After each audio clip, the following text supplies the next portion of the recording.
Para a gente entender esse texto bíblico aqui que Lucas traz, né? E isso é muito importante a gente ter esse entendimento, porque ele está dentro hoje do tempo que nós estamos vivendo, né? Amém? Todos encontraram? Pois está escrito, olha, no tempo de Herodes, rei da Judéia, havia um sacerdote chamado Zacarias, que pertencia ao grupo sacerdotal de Abias. Isabel, sua mulher, também era descendente de Arão. Ambos eram justos aos olhos de Deus, obedecendo de modo irrepreensível a todos os mandamentos e preceitos do Senhor. Mas eles não tinham filhos, porque Isabel era estéril, e ambos eram de idade avançada. Certa vez, estando de serviço o seu grupo, Zacarias estava servindo como sacerdote diante do Senhor. Ele foi escolhido por sorteio, de acordo com o costume do sacerdócio, para entrar no santuário do Senhor e oferecer incenso. Chegando a hora de oferecer incenso, e o povo todo estava orando do lado de fora. Então, um anjo do Senhor apareceu a Zacarias, à direita do altar do incenso. Quando Zacarias o viu, perturbou-se e foi dominado pelo medo. Mas o anjo lhe disse: não tenha medo, Zacarias. Sua oração foi ouvida. Isabel, sua mulher, dará à luz a um filho e você lhe dará o nome de João. Vamos para o capítulo 3, por favor. Capítulo de número 3, verso 1, que diz: no 15º ano do reinado de Tibério César, quando Pôncio Pilatos era governador da Judéia, Herodes tetrarca da Galileia, seu filho Felipe tetrarca da Itureia, e Traconites e Lisânias, tetrarcas de Abilene. Anás e Caifás exerciam o sumo sacerdócio. Foi nesse ano que veio a palavra do Senhor a João, filho de Zacarias, no deserto. Ele percorreu toda a região próxima ao Jordão, pregando um batismo de arrependimento para o perdão dos pecados, como está escrito no livro das palavras de Isaías, o profeta: voz do que clama no deserto, preparem um caminho para o Senhor, façam veredas retas para ele. Todo vale será aterrado, e todas as montanhas e colinas niveladas. As estradas tortuosas serão endireitadas, e os caminhos acidentados aplainados, e toda a humanidade verá a salvação de Deus. Para os irmãos entender, nós temos 4 evangelhos no Novo Testamento. Então, João escreveu aquilo que ele viu, aquilo que ele presenciou, não é verdade? João andou com Jesus? Sim, João andou com Jesus, né? A Bíblia diz que era o discípulo que ele mais amava, né? Colocava a cabeça ali no seu ombro e tinha mais uma intimidade por estar mais próximo. E Mateus também andou com Jesus?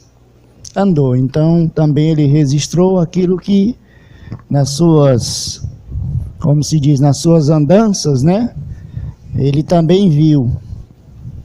Marcos andou com Jesus? Andou, né? Então também registrou ali muitas coisas, cada um conforme o seu entendimento, conforme aquilo que eles queriam trazer. Tanto que às vezes tem coisas que você vai achar em um e outro evangelho, tem coisas que não.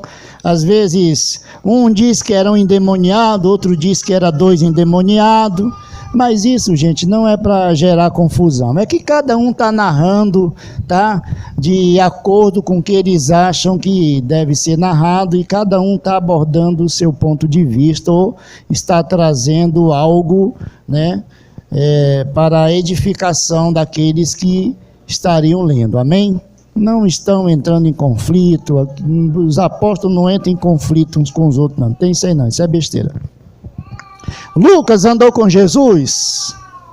Não, aí Lucas não andou com Jesus. Pastor, e como é que ele escreveu o evangelho? Narrando todas essas coisas.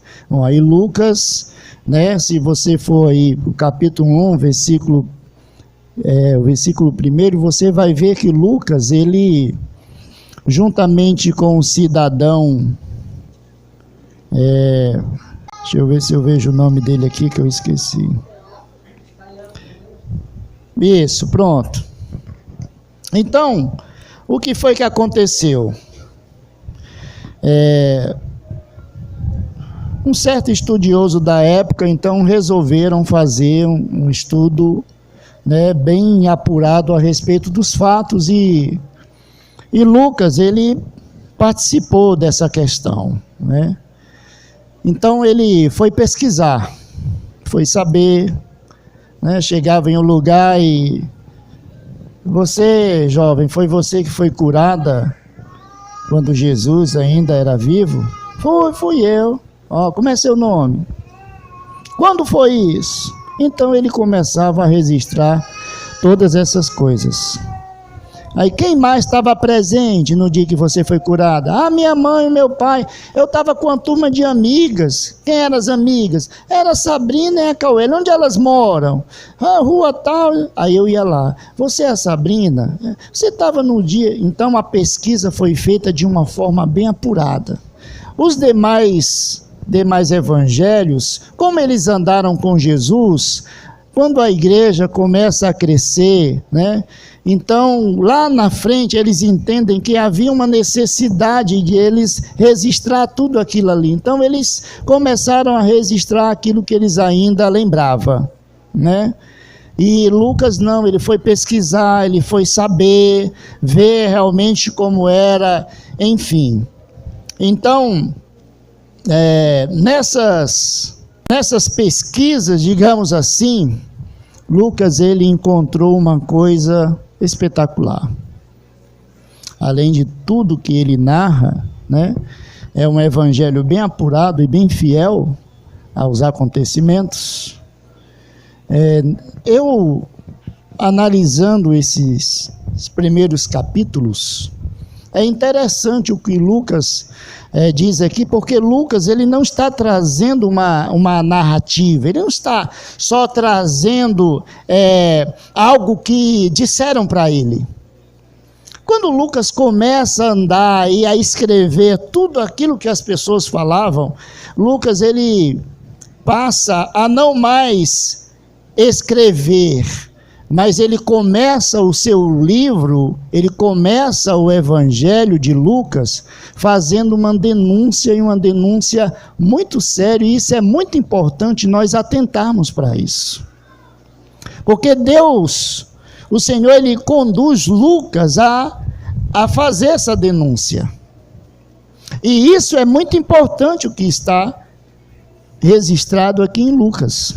Porque nós vemos no primeiro capítulo do Evangelho de Lucas, a partir do versículo 5, ele vai deixar bem claro ali que havia o quê? No tempo de Herodes?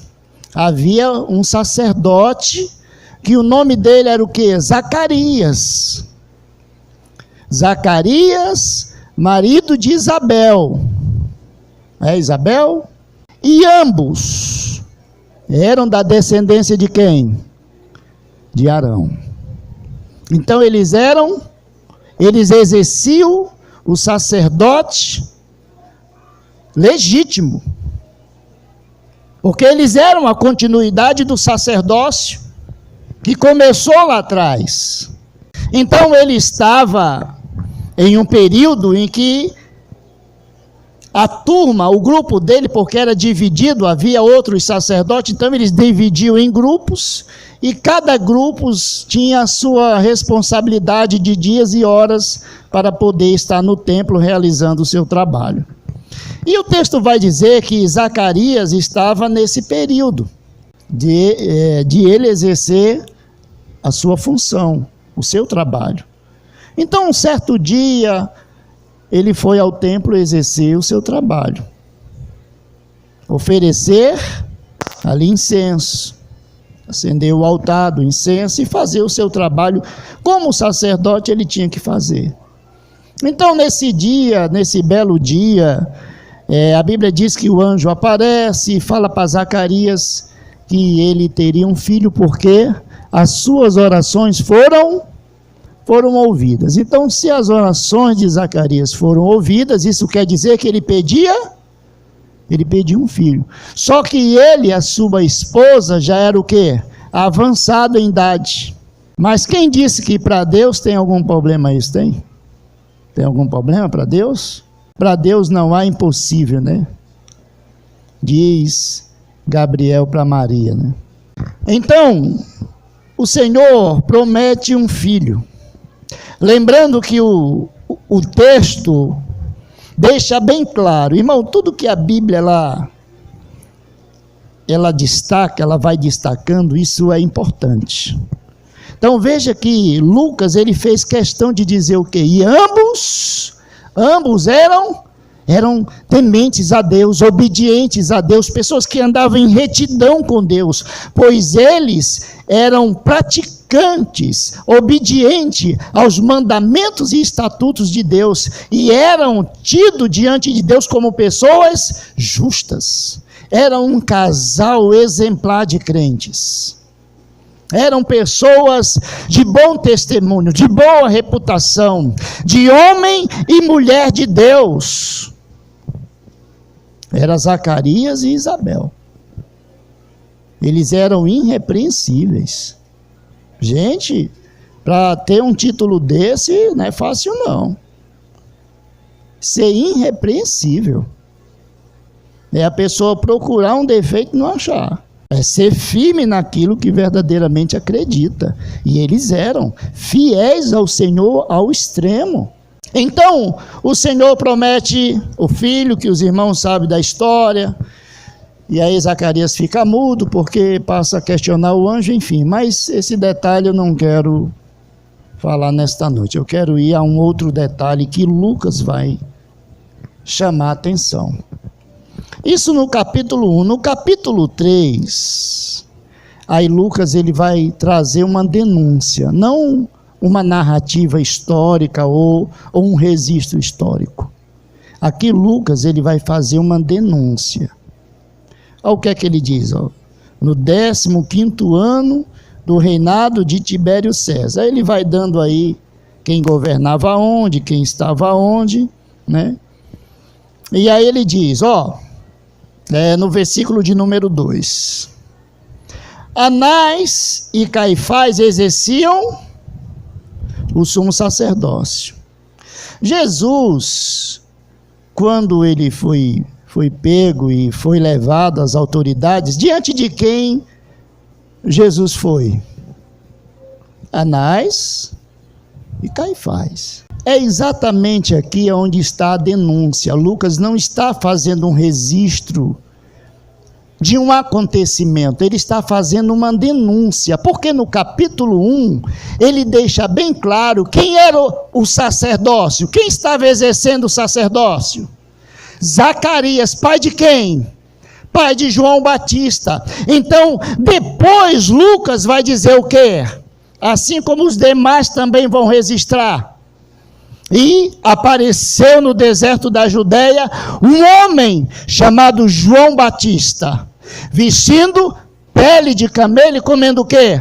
Gafanhoto e mel Silvestre. Lucas está dizendo o seguinte: gente, tem alguma coisa errada no que eu estou registrando. Porque eu pesquisei e, segundo as informações que eu obtive, está tendo um equívoco aqui. Porque se Zacarias era o sacerdócio, o sacerdote da linhagem de Arão, quem era para ser o sacerdote nesse tempo? João Batista. Então Lucas, ele está fazendo uma denúncia. Quando ele diz, Anás e Caifás exerciam o sumo sacerdote, ele está dizendo, como é que dois vai exercer uma função? Lucas, ele está dizendo, olha, ou um é falso, ou os dois são falsos. Por isso que, às vezes a gente lê nos evangelhos, João, lá no deserto. Sabe por que João estava no deserto? Porque tinha dois impostores ocupando o templo, Anás e Caifás. Sabe por que Jesus vestia roupa de pele de camelo? Porque tinha dois impostores vestindo as roupas sacerdotais. E João Batista era que deveria estar com as roupas sacerdotais. Sabe por que ele comia gafanhoto e mel silvestre? Porque ele não estava no templo para comer o pão. O azeite é aquilo que era levado ao templo para os sacerdotes.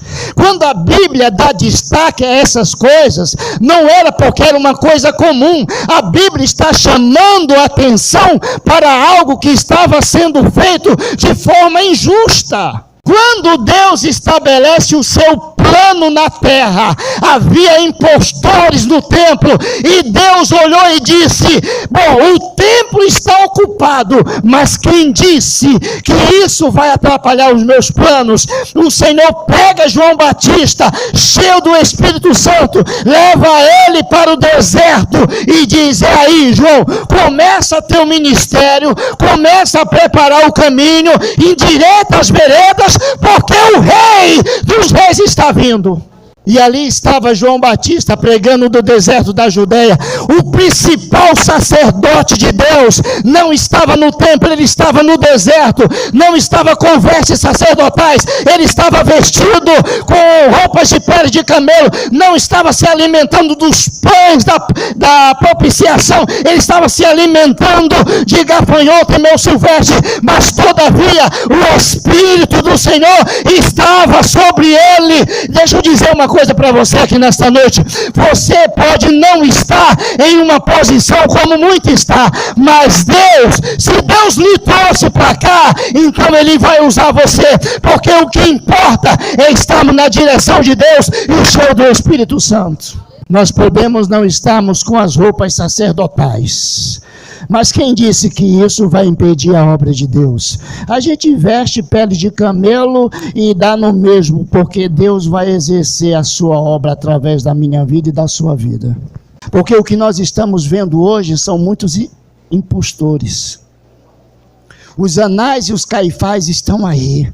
Não, nós somos os verdadeiros. Não, nós, os apóstolos. Não, é que tem que ser assim, tem que ser assado, é para fazer assim, para fazer desse jeito. Está cheio de impostores aí. Mas quer saber de uma coisa? Deus não está contando com eles, Deus está contando com aqueles que Ele levantou e encheu do seu Espírito. E se nós não podemos estar no templo, vestindo as vestes, comendo o que deveríamos, não importa, a gente vai para o deserto. Você quer mais uma prova como ali era o verdadeiro sacerdote? O Alexandre aí, que é mais aprofundado, o diácono Fábio e alguns irmãos, o que era que uma das funções do sacerdote era indicar o cordeiro que ia ser imolado, sim ou não? O sacerdote pegava o cordeiro, ele olhava o cordeiro, é limpo, tá maravilhoso. Esse é o cordeiro que será oferecido. Agora você vai entender porque a Bíblia narra isso. Estando João no deserto, estando João lá no Rio Jordão, ele vê um homem, aproximadamente seus 30 anos de idade, vindo em direção ao Rio Jordão. O que é que João diz? Eis o Cordeiro de Deus, eis o Cordeiro de Deus que tira o pecado do mundo. Ali estava o sacerdote original de Deus, indicando o Cordeiro puro e imaculado que iria tirar o pecado da humanidade. Anás e Caifás, eles não podiam apontar o dedo e dizer: eis o Cordeiro de Deus que tira o pecado do mundo, porque eles eram falsos impostores. Só quem é de Deus entende e conhece os planos e propósitos de Deus. Só o sacerdote real de Deus poderia apontar o Cordeiro, e João Batista fez isso. Aí está o Cordeiro de Deus que tira o pecado do mundo, aquele que me mandou batizar. Ele me disse: aquele que você vir descer sobre ele o Espírito Santo, esse é aquele que virá para reger as nações. Esse é o verdadeiro. Jesus, ele não foi ao templo. Jesus, ele foi a João Batista. Vim me batizar. Mas, mestre, mas sou eu que careço ser batizado por ti. João, faz assim, tem que se cumprir as escrituras. João, não confunde as coisas. Eu sei que você sabe quem eu sou, mas nesse momento, a autoridade dentro dessa água aqui é você. Eu quero me batizar. Eu vim aqui para ser batizado. A autoridade dentro dessa água é você. Você é o Cristo, filho. A autoridade aqui é sua. Deus constituiu você agora sobre mim. Então, passa para mim aquilo que Deus te deu. Me batiza. Temos que cumprir tudo aquilo que o Pai já escreveu e determinou para que nós viéssemos fazer. Então, muitas vezes nós estamos perguntando para Deus: mas Deus, como é que pode? Eu sou tão mais inteligente, tão mais conhecedor, tão mais influente, e eu vou ter mesmo que ir até a irmã Thalita? Ou o Senhor coloca a irmã Thalita para ser a líder e não eu? É ou não é verdade? Acontece isso ou não acontece? Querido, é porque aquela função é da irmã Thalita, porque ali faz parte do propósito, do plano que Deus tem para ela. E sabe por que Deus constituiu ela sobre você? Exatamente para Deus confirmar através dela o que Ele tem na tua vida, que muitas vezes é muito maior do que ela deveria fazer. Porque o ministério de João Batista durou o quê? 6 meses? E o de Jesus? Foi João Batista que morreu na cruz do Calvário por nós? Foi João Batista que ressuscitou ao 3º dia? É João Batista que é Rei dos Reis e Senhor dos Senhores? Mas naquele momento, no Rio Jordão, a autoridade maior era João Batista, o sacerdote de Deus. E o seu filho entendia isso. Nessa água, quem manda é o Senhor. E eu estou aqui para fazer conforme o Pai estabelece. Se Ele estabeleceu você, eu já estou me curvando aqui, João. Aqui quem manda é você.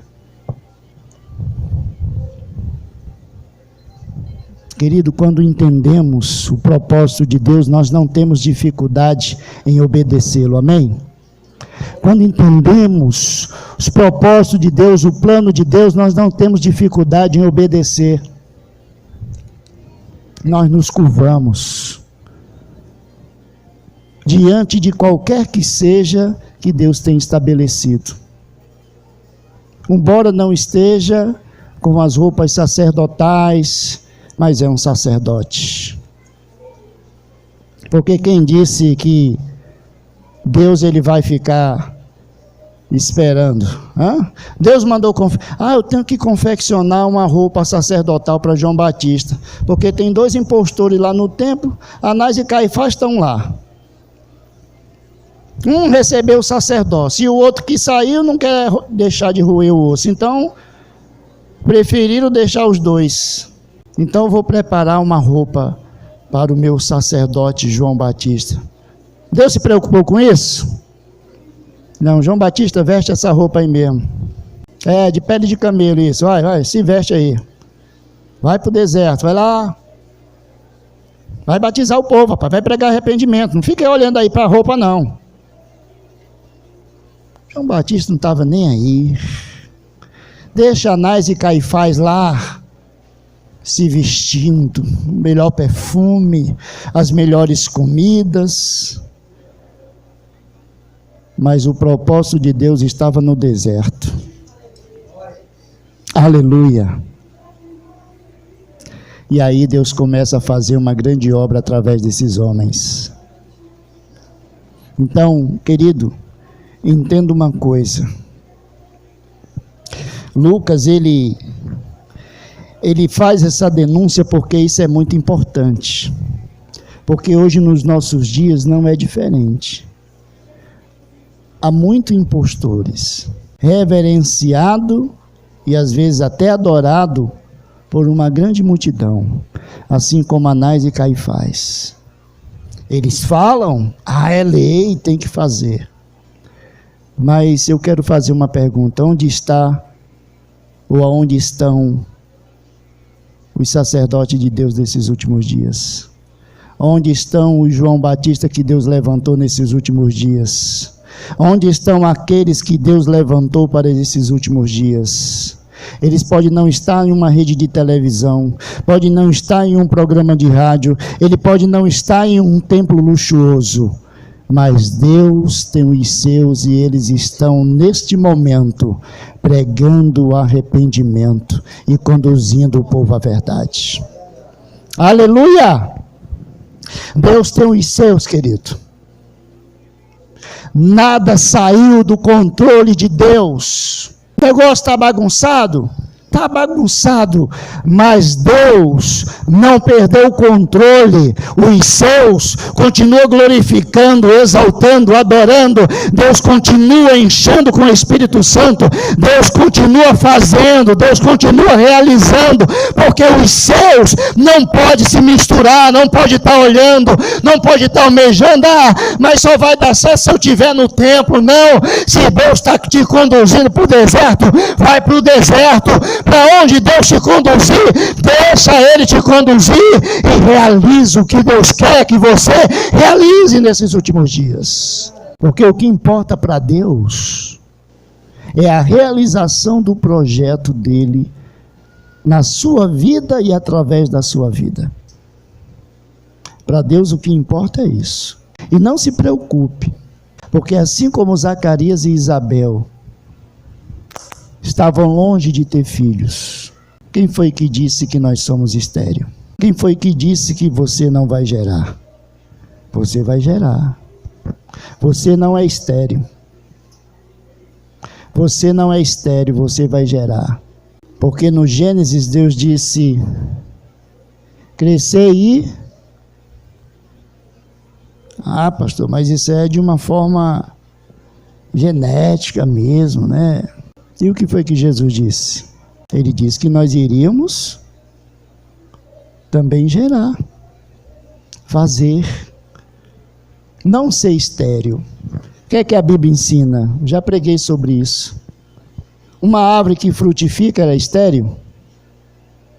Não. Ela produz. Onde está o filho da árvore? No fruto. O filho da árvore não é o fruto. O filho da árvore está no fruto. A semente que está no fruto é o filho dela. O fruto cai, apodrece, se acaba. A semente germina no solo e nasce uma outra árvore. Então a Bíblia diz que nós temos que frutificar. E para nós frutificar, não importa se estamos no deserto. Para Deus não há impossível. Ele vai nos fazer frutificar. Ele vai fazer gerar. Ele vai nos fazer sermos geradores de homens e mulheres de Deus, porque serão alcançados pelo evangelho que sairá da sua boca, pela direção do Espírito Santo de Deus. Assim como João Batista, e uma grande multidão vinha a João Batista. O que é que eu faço, João? Se arrependa. Se arrepender Os soldados vinham, João, o que é que eu faço? Se arrependa. Se arrepender não prendam ninguém injustamente, não cobram suborno, trabalhem de uma forma justa. Isso já é um bom começo para vocês mudar de vida, para Deus aceitar vocês. Andem de forma digna, obedeçam a Deus, obedeçam seus estatutos e mandamentos. Não pratiquem mais o que vocês estão praticando, que estão ferindo a palavra de Deus. Deem uma meia volta na vida de vocês e retornem realmente a um caminho certo. Então João não disse, olha, deixa de ser policial porque policial é corrupto. Não, ele disse, trabalhem de forma honesta, não do jeito que vocês fazem.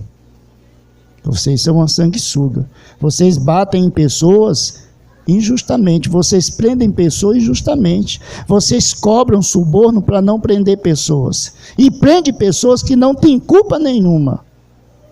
Vocês estão fazendo errado. Então, o que Deus quer é que vocês se arrependam disso e não pratiquem mais isso. Essa era a pregação de João Batista, sim ou não? Essa era a pregação de João Batista. Essa foi a pregação de Jesus, dos apóstolos, de todo mundo, né? Essa foi a pregação e continua sendo a pregação, ou pelo menos deve ser a pregação desses últimos dias. Mas só tem coragem de pregar ela aquele que é de Deus. O sacerdote original de Deus, o profeta original de Deus, o servo original de Deus, aquele que Deus levantou. Só os verdadeiros têm coragem de pregar a verdadeira mensagem. Você quer conhecer um falso? Ele não prega a verdadeira mensagem. É simples. Só os verdadeiros, eles terão coragem de pregar a verdadeira mensagem. Por quê? Porque eles são cheios do Espírito Santo. Eles são conduzidos pelo Espírito Santo. Eles são de Deus e eles entendem o propósito. E eles não estão nem aí se estão no deserto, com roupas inadequadas e comendo aquilo que não deveria. Mas para eles o que importa é concluir o seu ministério e a obra que Deus tem na sua vida. Aleluia! O que importa é um dia podermos dizer como o apóstolo Paulo, combati o bom combate, encerrei a minha carreira, tem fé sobrando ainda. Olha só, tinha fé sobrando no apóstolo Paulo, e fé faltando em nós, Deus levantou você nesses tempos. Não fica olhando para Anás e Caifás, não. São impostores. Olhe para aquele que o chamou. João, ele diz, aquele que me mandou batizar me disse. Quem é de Deus, Deus fala com ele. Deus tem falado com você. Deus tem orientado você o que você deve fazer. Então não fica olhando para Anás e Caifás, não. Vai fazer o que Deus quer que você faça. E faça com perfeição. Embora que isso te custe a cabeça. Não importa. A eternidade nos espera. E lá, nada acaba. Não terá fim. É eterno. Aleluia. Mas Ele quer que nós venhamos fazer. Com lágrima ou sem lágrima. Aleluia. Amém, irmão Socorro? Com lágrima ou sem lágrima. Não importa, vamos fazer. Né? Como diz o salmista, A gente planta chorando e colhe sorrindo, né? Então, muitas vezes nós estamos edificando com muita lágrima, com muito trabalho, mas haverá o dia da colheita onde nós vamos nos alegrar, né? E glória a Deus, louvado seja o nome do Senhor. Então, hoje nós estamos aqui nessa luta, cobre, não cobre, né? Tal, para cima, para baixo. Se tivesse chovido, tivesse chuviscado hoje. Ô, carreira medonha, todo mundo. Hã? Mas o que é que você... Deixa eu fazer uma pergunta. O que é que você está vendo da remanescente? Você tem conseguido ver, além do que está aos seus olhos hoje? O que é que você consegue ver nós aqui hoje? O que é que você entende diante desta palavra? Hã? Nós não podemos ter um belo templo, mas nós temos a verdade, nós temos a revelação, nós temos o entendimento. Gente, isso é a maior riqueza que se pode ter. Não estamos vendados, então não deixe o sistema vendar você, não deixe o sistema neutralizar você, não, permaneça, faça que nem João. Seja firme e forte, faça como Jesus, como os discípulos, apóstolos, né? Faça como os amados que vieram antes de nós. Não, será que nós vamos mesmo envergonhar aqueles que deram seu sangue lá atrás para que hoje nós estivéssemos aqui? Nós vamos envergonhar eles? Não, Deus não nos chamou para sermos envergonhados. Deus nos chamou para exaltar e glorificar o seu nome, e através de mim e de você, grandes coisas o Senhor vai fazer. Agora fica tranquilo, tá? Que João estava lá no deserto, estava lá no Jordão, porque era a função dele, sim ou não? Era a função. Então, aonde Deus te colocar é a tua função. Jesus tinha a função dele, não tinha? Jesus tinha a função dele, e também depois ele delegou a outros que têm as suas funções. Então, querido, o que importa é exercermos a nossa função. Qual é a sua função? O que é que você está vendo da remanescente? Até onde você enxerga? Eu só enxergo isso aqui, pastor. Pelos nossos olhos naturais, a gente só enxerga isso. Mas pelo que Deus está nos revelando, o que é que nós enxergamos? Nós enxergamos uma grande multidão, sim ou não? O pessoal fala que Abraão foi pai de multidão. E João Batista? Estava lá a multidão. Então tem uma multidão aí fora esperando os verdadeiros de Deus para pregar a verdadeira palavra e dar o verdadeiro recado. Eles estão esperando, eles estão aguardando. E eles vão identificar os verdadeiros, sim ou não? Eles identificam. Eles identificam. Quando eles veem o verdadeiro, eles vão identificar: ei, ali é verdadeiro. Embora fique zangado, mas eles vão identificar, é verdadeiro. Por quê? Porque a mensagem é verdadeira. O profeta verdadeiro, ele é conhecido pela mensagem. Se a mensagem é verdadeira, o profeta é verdadeiro. Se a mensagem não for verdadeira, ele não é um profeta verdadeiro. Sim ou não? Amém? Glória a Deus. Você pode ficar de pé?